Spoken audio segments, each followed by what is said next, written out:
नाज़रीन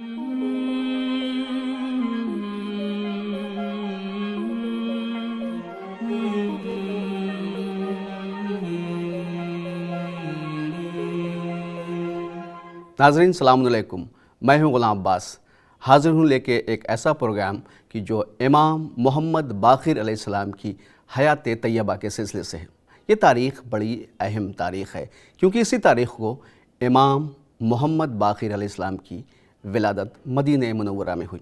आपका नाम मोहम्मद और आपकी कुन्नियत अबू जाफ़र, जबकि आपके अलक़ाब शाकिर, हादी, अमीन हैं, लेकिन इनमें बाक़िर बहुत ज़्यादा मशहूर है। बाक़िर का मतलब होता है आलिम और उलूम को शगाफ़ करने वाला।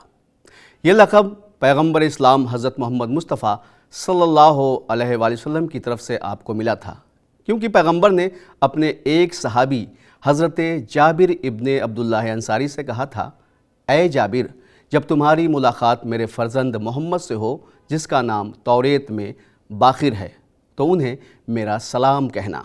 जब जनाब जाबिर इब्ने अब्दुल्लाह अंसारी की मुलाक़ात इमाम मोहम्मद बाक़िर अलैहिस्सलाम से हुई तो उन्होंने फ़रमाया कि पैगम्बर ने आपको सलाम कहा है।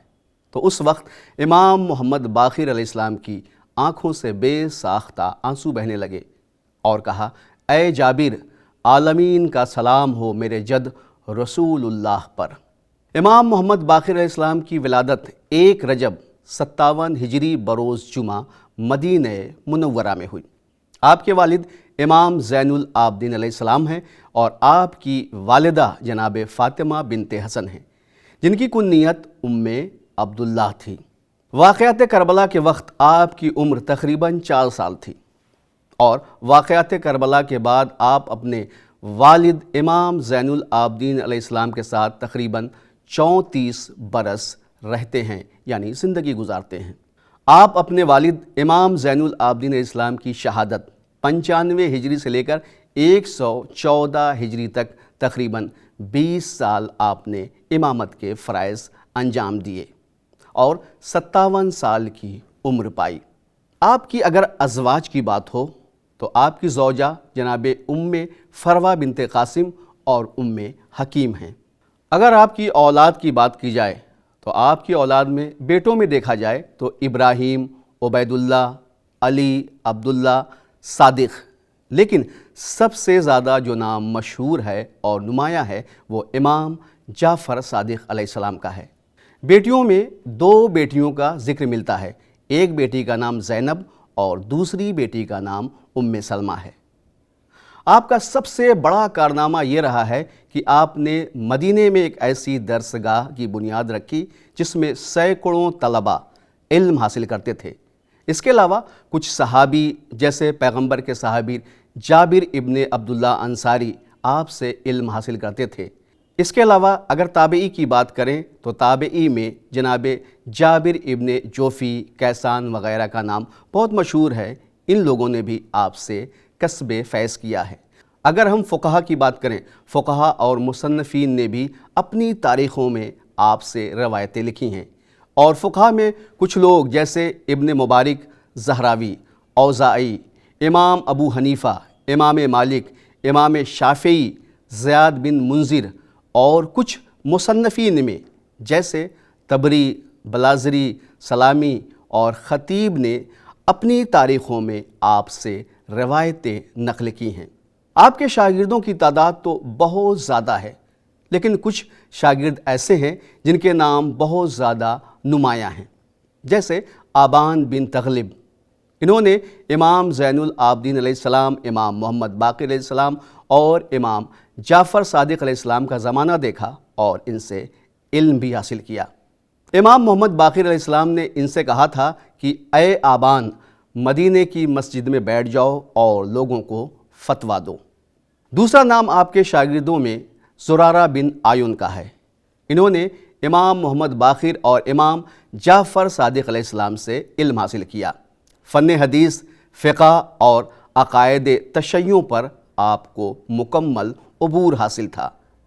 इमाम ने इनके बारे में फ़रमाया, अगर ज़ुरारा और इनके साथी न होते तो आसारे नबूवत और इमामत मिट जाते।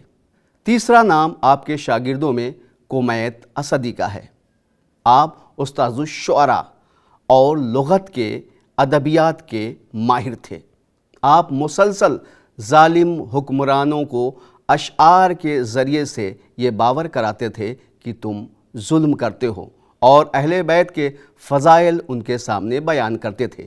اسی لیے ہشام بن عبد الملک کے حکم سے کوفے میں ان کے گھر کو اجاڑ دیا گیا، اور ہشام کا حکم حاکم کوفہ کو یہ پہنچا کہ ان کی زبان کو کاٹ دیا جائے۔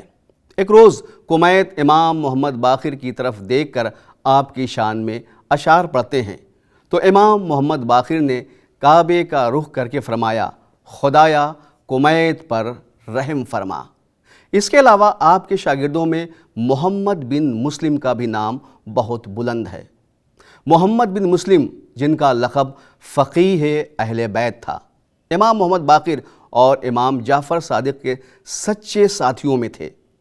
یہ ان افراد میں تھے جن کو دیکھ کر امام جعفر صادق علیہ السلام نے کہا تھا، ان کے ذریعے علوم اہل بیت قائم و دائم ہے۔ اس کے علاوہ ابو بصیر بن یسار معروف مکی، یہ بڑے عظیم نام ہیں جنہوں نے علوم آل محمد کو پوری دنیا میں پھیلایا۔ جناب جابر ابن جوفی، جن کا نام تابعین میں آتا ہے، وہ ایک روایت کرتے ہیں کہ ایک روز عبداللہ ابن عمر کے پاس ایک شخص آیا اور ایک سوال پوچھتا ہے۔ عبداللہ ابن عمر نے کہا کہ میں اس کا جواب نہیں دے سکتا، تم اس کا جواب امام محمد باقر سے لے سکتے ہو۔ وہ شخص جانے لگا تو جناب عبداللہ ابن عمر کہتے ہیں، جب تمہیں جواب مل جائے تو وہ جواب مجھے بھی بتا دینا۔ خیر وہ امام محمد باقر کے پاس گیا، سوال کرتا ہے، امام محمد باقر نے جواب دیا، وہ بہت مطمئن ہو گیا، اور پھر وہ عبداللہ ابن عمر کے پاس آیا اور جواب سناتا ہے۔ عبداللہ ابن عمر نے اس شخص کی طرف دیکھا، کہا یقیناً یہ علم کے آسمان ہے، اور انہی کے ذریعے سے ممکن ہو سکتا ہے کہ سوال کا جواب مل گیا۔ تو ناظرین، یہ تھا آج کا ہمارا ایپیسوڈ، جس میں ہم نے امام محمد باقر علیہ السلام کی حیات طیبہ کے کچھ پہلو پہ روشنی ڈالی۔ آج بس یہیں تک، انشاءاللہ آپ سے ہماری پھر ملاقات ہوگی، تب تک کے لیے خدا حافظ۔